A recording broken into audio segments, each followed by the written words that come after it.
Hi, and welcome to Learning Across Kansas. I'm your host, Cindy Couchman. Learning Across Kansas is made possible with a joint partnership between the Kansas State Department of Education and the Kansas Public Broadcasting Service. This joint partnership makes continuing education in our state possible during a time of social distancing. Today's episode is all about being a positive world changer. The power of one person can have to influence the environment, our world, and our relationships. You're going to hear from 8 amazing teachers in our state, starting with Belew in Andover, where she'll share about the power of the vote. From Andover, we'll head to Shannon and hear from Hileman and see amazing artifacts from his museum. Erica Shook in McPherson will share how using books can influence change in your community. Stan Bergkamp in Maize, he'll share about how he took his dream and made a difference and turned it into a reality. Shannon Ralph in Gardner-Edgerton will teach us about reduce, reuse, and recycle with a great tips on how to reduce. Kelly Hoelting in Eskridge will share about how to really make a difference in our local communities by picking up trash. Cherryl Delacruz in Topeka, she's going to talk about random acts of kindness and the power of paying it forward. We'll close with Neill and Buhler and the power of a handwritten note and the importance of recording history. So let's get started. The power of a positive world changer with Belew. Thanks, Cindy. If our past indicates our future in the state of Kansas, we are set. So many change makers. Today we're going to look at just a few, and we're going to look at the 100th anniversary of the 19th Amendment. At the founding of America, Abigail Adams reminded her husband to remember the ladies, but no vote by 1848. So national suffrage leaders got together at the Seneca Falls Convention in New York. Shortly thereafter, the state of Kansas gained its statehood, and women like Clarina Nichols made sure that Kansas women had property rights and the right to vote in school board elections. In 1887, women gained the right to vote in municipal elections, and a group of men thought they'd play a joke, and they nominated Susanna Medora Salter to be mayor. Well, joke on them, because she won 2/3 of the vote and became America's first female mayor. Alongside leaders like Elizabeth Cady Stanton and Susan B. Anthony, the Kansas Equal Suffrage Association successfully gained the vote for women in Kansas by 1912. They went on to support the national movement with leaders like Alice Paul and Ida B. Wells Barnett. Congress passed the 19th Amendment on June 4th, 1920. Kansas Governor Henry J. Allen called a special session of the Kansas legislature, who considered the amendment and passed it within 2 weeks. One of the women who took advantage of those advances was Nancy Landon Castlebaum, now Baker, and she was elected to the United States Senate in 1978 and served until 1997. She was the first woman to be elected to the Senate without following her husband. What can we do with these rights that so many people fought so hard for in so many different movements? Well, you can register to vote if you're 18 and eligible. You can hold a voter registration drive in your school or your community. And you can volunteer for campaigns, whether they be national, state, or local campaigns.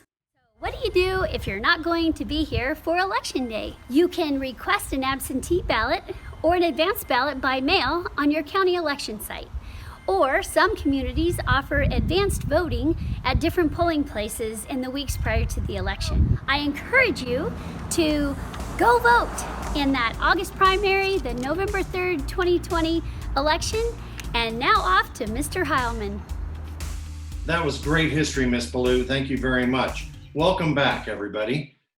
America has come a long way, and we've learned that the power of your voice and your vote matters greatly. We've made a lot of mistakes, and we've worked really hard to get things better for everyone. The first beginning of that would literally be the American Revolution and the Declaration of Independence. We did so much to change things, and we had a great statement: all men are created equal, with certain inalienable rights, life, liberty, and the pursuit of happiness. What about women? Nope. What about people of color? Nope. What about Native Americans? They were here thousands of years before us. Nope. So we made changes and we started to follow a better path. Then we had the Civil War, and you would think that battle would have taught us a lot, but it didn't, and it had to be solved with blood and suffering. We were literally taking human beings and putting shackles on them to make them do what we wanted. We were literally selling children with shackles on them as property instead of human beings. And if you were troublesome, a cannonball was hooked to your ankle with a chain so that you could not run away. But in the end, the Civil War made a huge difference for us. Literally, people are set free, slavery is ended, and a new beginning started. And then if you skip forward, you have Martin Luther King, who has a wonderful dream. And I know you've all heard the I Have a Dream speech, but there's a secret aspect to that. That speech, that dream, is not for you. It's not for me. It's not for any of us that are living right now. We've come a long way, don't get me wrong, but we've got a long way to go. Imagine a newborn baby, a beautiful child. This baby in the future will not be judged on the color of its skin, its eyes, its hair. It will not be judged on what language it speaks. It'll be judged as a human being. What can it do? What is it capable of? We've come a long way, but we aren't there yet. Now, you are a world changer. You have the ability to make things different, but you got to stir things up, people. You got to ask questions. You have to get out there and make your voice heard, or no one's going to see your true ideas and colors and dreams. And you have the potential to make things different and bring color to a world that needs you. Be a world changer. I challenge you. Look every day. Thank you. Kansas school buildings may be closed for the remainder of the academic year, but school is still in session. Keeping students engaged in the learning process during this extraordinary time is critical for their ongoing success. We salute our teachers, parents, and guardians who are committed to ensuring their students finish this year strong. We're all ready for our lives to get back to normal, but until that time, Kansas students, keep learning and keep working towards your goals. Together, Kansans can. The power of one. Each one of us plays such an important role in making a positive change in our world. Each one of us plays a role. Just think of your favorite song. If you take one voice out of the song or one instrument, the whole song changes.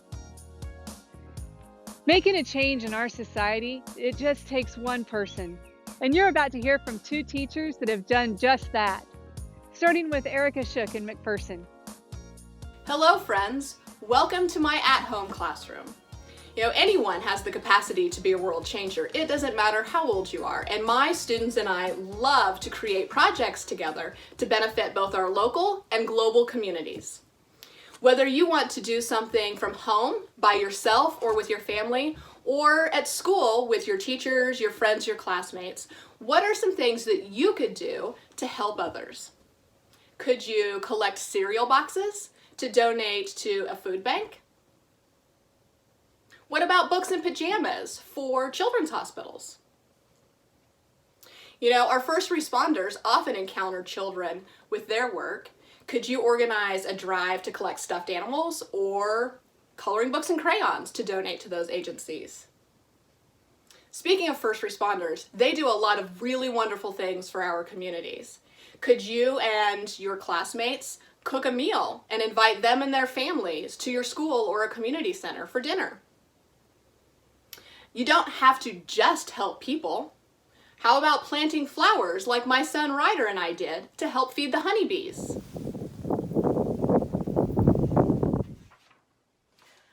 One of my absolute favorite things to do is to read. I love books, and I love to be able to share them with others also. As it turns out, some of my friends really like that as well. So we got together to provide a little free library for our community. There are little free libraries all over the world where you can share books, you can borrow books. Do you have books at home that you're finished reading that you could share with others?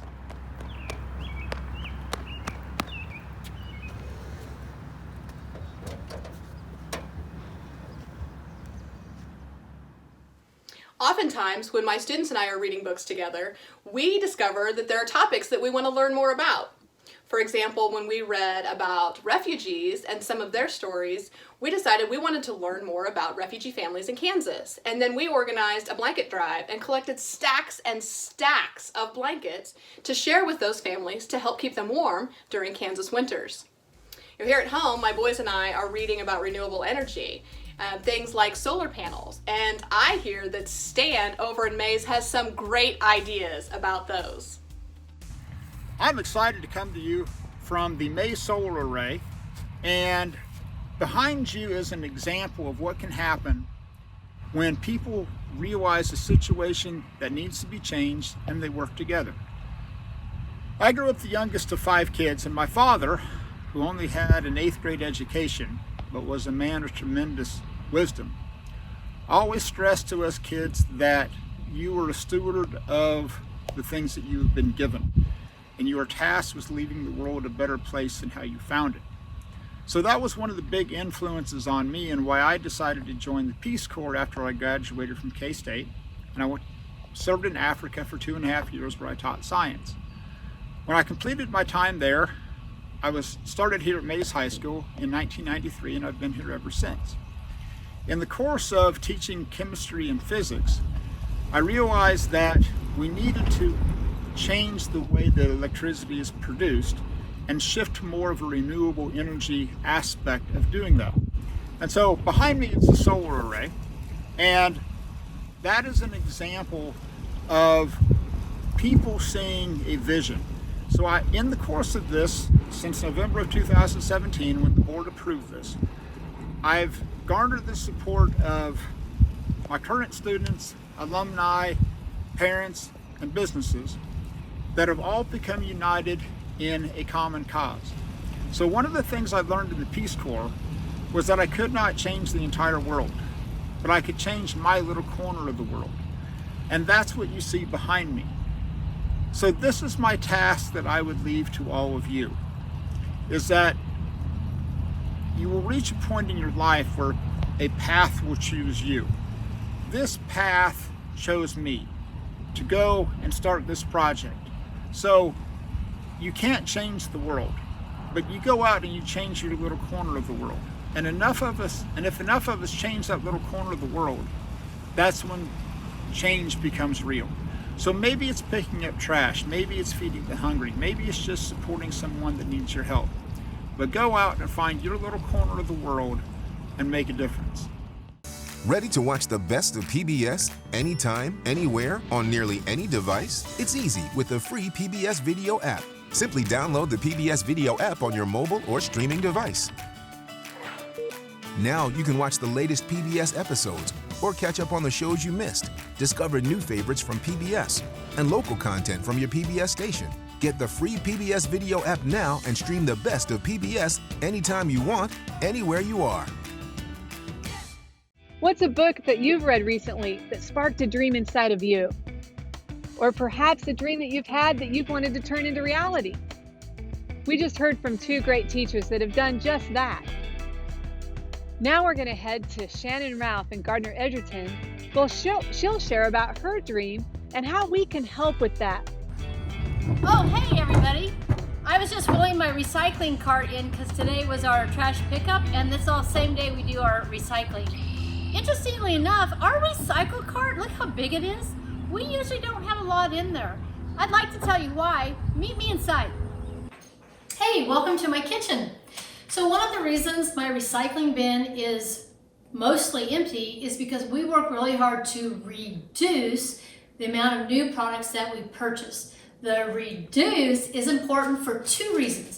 Number 1, it reduces the number of new products that have to be made, a lot of times using the burning of fossil fuels. And number 2, it reduces the amount of byproducts that we have, usually packaging, which ends up in landfills and in waterways. So if you think about small changes you can make, I have some examples right here in my kitchen. Let's talk about the main culprits. Number 1, of course, are water bottles. So the easiest way to get rid of them is, ta-da, purchase a reusable one that can be taken pretty much everywhere and used over and over. I've had this one for years, actually. How about when you buy drinks in big plastic bottles, instead of this, how about you buy some concentrate and put it in a reusable pitcher? One-time purchase, and then you can use it over and over, obviously. How about when you go to the grocery store and have all of these plastic bags, right? A lot of times people get home and they throw these in the trash. How about you get some cloth bags? We keep ours in our pantry and in the trunks of our car. Then we go to the store, grab them, good to go. Another thing, our straws, of course. Rather than using the plastic straws that you get in so many places, we have purchased, these are paper straws. And so we have these in our car, we have these here in our house. And so when you're done with them, even if they go in the trash, they decompose. Lastly, think about the Ziploc bags. Usually those are a one-time use. We've purchased these bags, they're made of silicone, and you use them just like a Ziploc bag, but when you're done, these guys can go in the dishwasher and be used over and over and over. There's lots of things you can do, but it really means just starting. How about you take a survey at your house? What's one difference that you can make to begin a broader change? How about we throw it to Kelly and see what she does to make a difference? Litter is trash that's in places it shouldn't be. Whether it's aluminum cans, plastic bottles, or food wrappers, it costs us millions of dollars every year to clean this up. So let's see how you can make a difference in your community by picking up just 10 pieces of trash. A little less litter on trails, in parks, and on the roads not only looks better, it is beneficial to our animals and wildlife. Often litter that is thrown on the side of the road ends up in our streams, rivers, lakes, and eventually the oceans. Not only does it look unsightly, it is dangerous to the animals, may cause harm to many aquatic species, and litter spoils the water quality. Garbage is not only dirty, many children who play in these areas are known to pick up trash, not knowing what it is. Broken bottles and other trash can be sharp and dangerous in these areas where we're supposed to be carefree and play. Long-term pollution. The trash people are dumping now can stay in the environment for decades to come. For example, an average grocery store plastic bag is estimated to take 20 years to fully decompose. As you complete a walking lunge or maybe even a walk-in squat, it might just be the newest exercise trend. Recycling keeps the garbage out of litters and landfills. Picking up those plastic bottles and cans and throwing them in the correct recycling bins helps twofold, as it gets them off the ground and out of our landfill. Takes less than 60 seconds to pick up 10 pieces of trash. Easy peasy, and something you can do by yourself or with friends. 10 pieces of trash sounds like a small number, but it scales immensely when a collective group starts to join in. Lead by example. Picking up a few pieces of litter might seem nearly inconsequential when you think about the big picture, but it is something you can do immediately, feels tangible, and is a way to give back. So be the leader, be that change, and I challenge you to go out and pick up those 10 pieces of trash. Take the challenge, make an impact, make your community better. Hey parents, you're doing great! With Kansas school buildings closed and homes being turned into classrooms, parents and caregivers have expanded their roles in their students' learning. This is a new experience for most of us, so let's show one another a little grace. When you and your students start to feel overwhelmed or stressed, take a break. It's really okay. Keeping students interested and engaged in learning is the key to success. Remember, you have an entire community of fellow caregivers and teachers to lean on. Reach out. Together, Kansans can. Picking up trash. It's the easiest way of making a difference in our environment.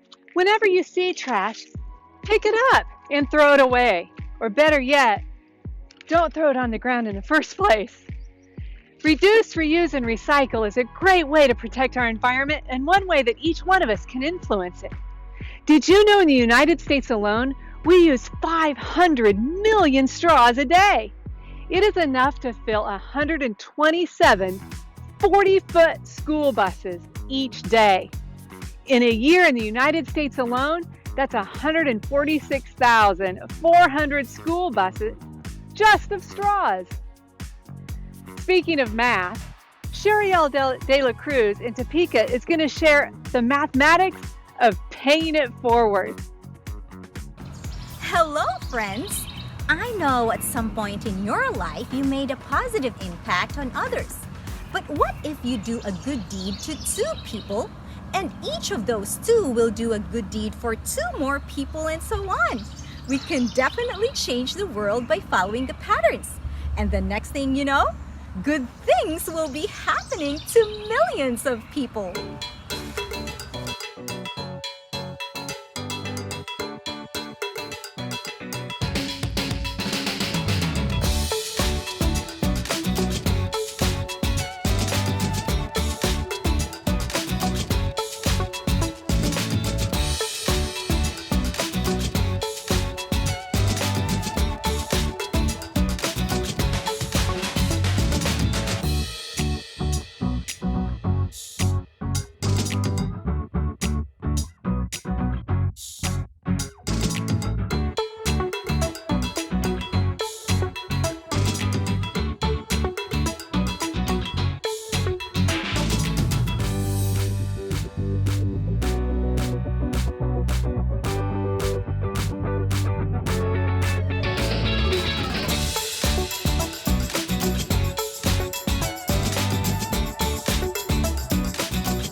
Here's how it works.